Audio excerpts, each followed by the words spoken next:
Antecedentes históricos de la guerra espiritual. La guerra espiritual no es un tema totalmente desconocido en la historia de la Iglesia cristiana. Como bien lo ha dicho Edward Roman, la confrontación abierta con los poderes de las tinieblas ha sido una característica del cristianismo durante toda su historia.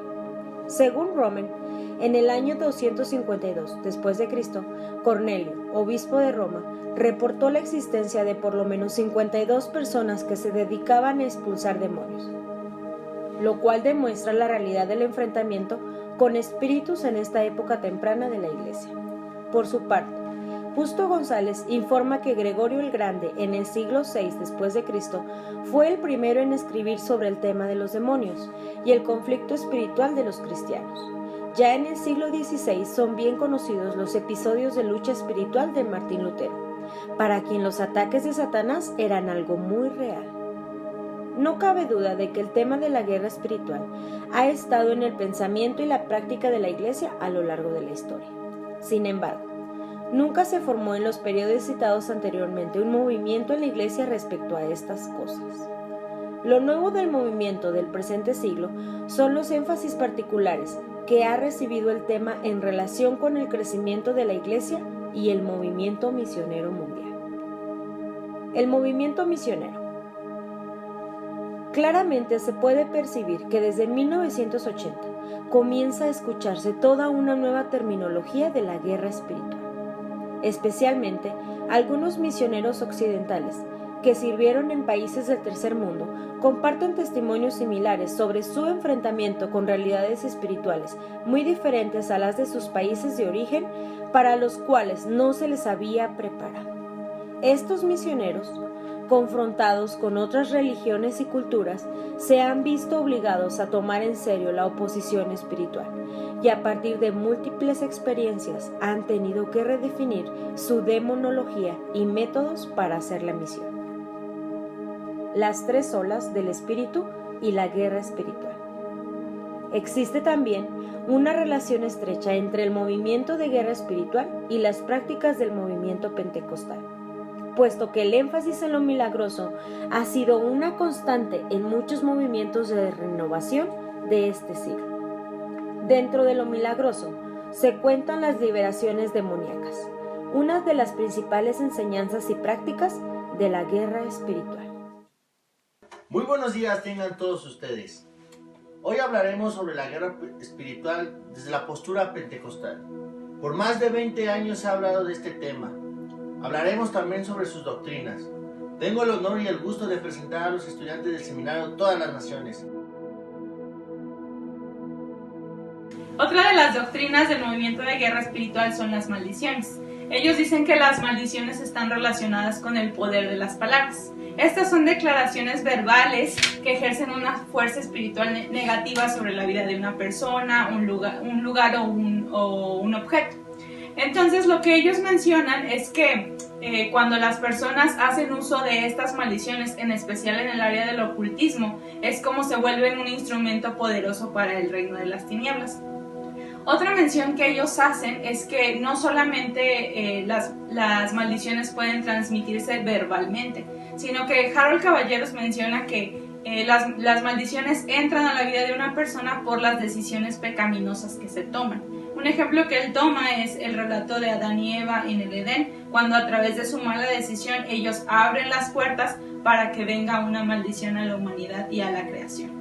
Él también menciona que los cristianos pueden estar siendo influenciados por Satanás y a través de sus acusaciones o declaraciones contra otros creyentes también pueden estar maldiciéndolos.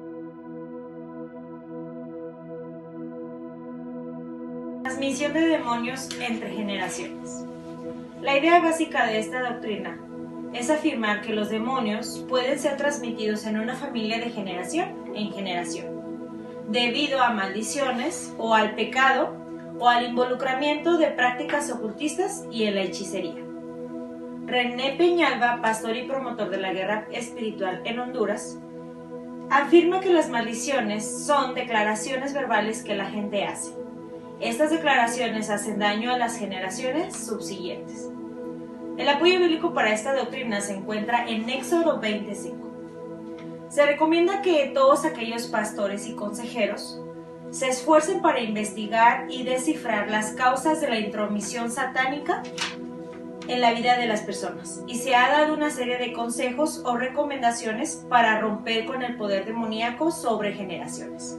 Murphy da 2 consejos prácticos. Número 1, la confesión de pecados en el linaje familiar, y número 2, todos aquellos padres que han adoptado hijos deben de procurar una liberación especial de sus hijos. ¿Para qué? Para romper estas maldiciones generacionales.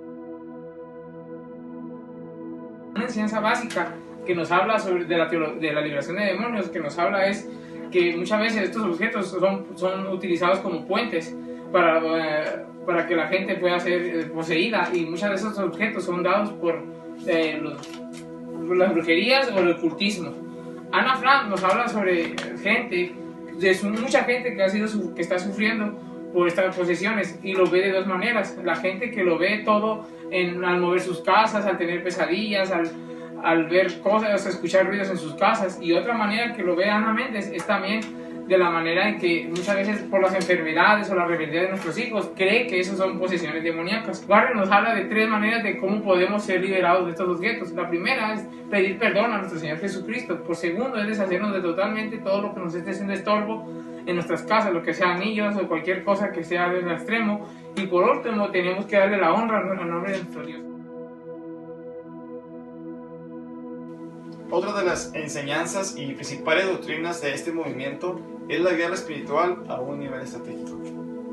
Los principales promotores de ella es el pastor Peter Wagner, que a través de sus numerosos libros ha dejado instrucciones acerca de cómo realizar esta guerra. Se pide que la iglesia se realicen diferentes formas, por ejemplo, marchas, ayunos, oraciones guerreras, y a través de ello los espíritus territoriales que están gobernando en estos diferentes grupos étnicos, familias, barrios, serán atados, y de esta manera el evangelismo tendrá mayor éxito. Algunos testimonios de esto es en Argentina. Diferentes pastores y organizaciones se reunieron e hicieron marchas, oraciones, ayunos. De esta manera encontraron un éxito en su evangelismo. ¿Qué es la guerra espiritual? Bueno, la guerra espiritual, como su nombre, el adjetivo lo indica, es algo espiritual diferente a una guerra física o material. La Biblia reconoce que tenemos enemigos espirituales.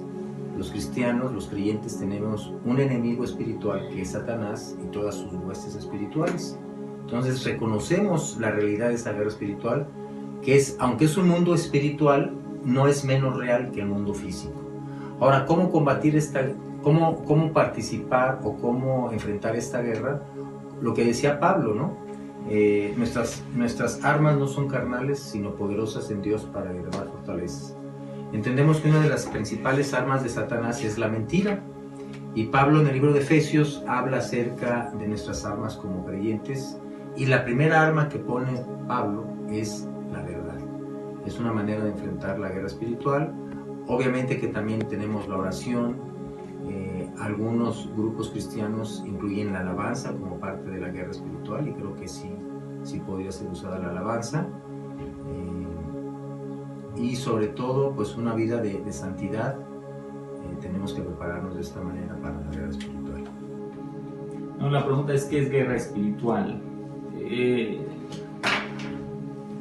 Desde la perspectiva bíblica, creo que la guerra espiritual la puedo basar en Efesios 6 respecto a la armadura de Dios, porque nuestra lucha no es contra carne, contra sangre, sino contra principados. Y si hablamos de principados, o lo que dice el apóstol Pablo, todas las huestes de maldad, en referencia a todo lo espiritual, y todo ello, por supuesto, encargado a derrumbar el plan de Cristo para su iglesia.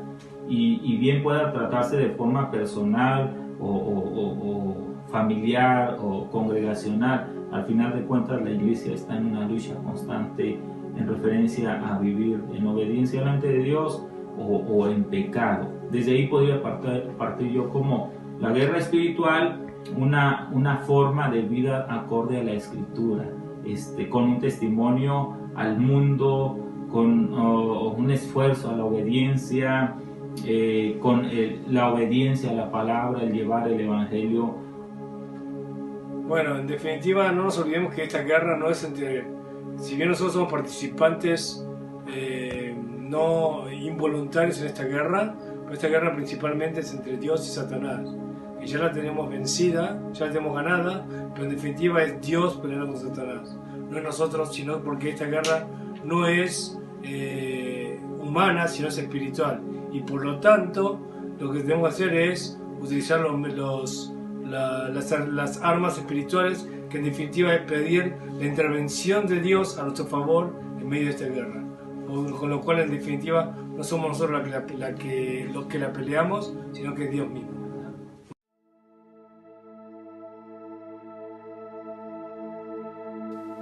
Ante la pregunta, ¿cree usted en la guerra espiritual? Rotundamente el 98% de los encuestados declaró creer en la existencia de la misma. Por encima del título denominacional de los encuestados, todos afirmaron creer de alguna manera en este concepto. Sin embargo, la definición de guerra espiritual resultó ser muy amplia. La mayor parte de las personas la conceptualizan como un enfrentamiento espiritual relacionado con Satanás y los demonios, o bien como una lucha con la propia naturaleza humana o carne.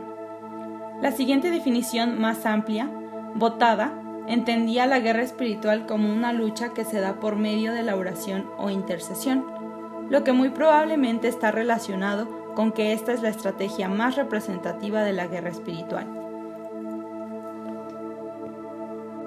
El 60% de los encuestados creen que la oración es la herramienta más efectiva cuando se trata de hacer frente a la lucha espiritual, seguida del estudio, memorización y meditación de la palabra de Dios, vestirse con la armadura descrita en Efesios 6 y pelear en el nombre de Cristo, no con las propias fuerzas. El 79% de los encuestados declaró que un cristiano no puede ser poseído, puesto que está lleno del Espíritu Santo y le pertenece a Cristo. El otro 21% restante sí cree que puede ser posible. Sin embargo, la misma sección que declaró que no puede ser poseído, afirmó que sí puede ser influenciado u oprimido por demonios. La respuesta más uniforme de toda la encuesta fue la relacionada con la necesidad de recibir enseñanza bíblica dentro de la iglesia acerca de la guerra espiritual. El 100% afirmó que se trata de un tema pertinente para su contexto y que hace falta debido a las posturas extremistas que se han tomado al respecto. Unos afirmando que detrás de todo se encuentra Satanás o un demonio, y otros que niegan o ignoran por completo la realidad de una lucha en terrenos espirituales y con huestes de maldad.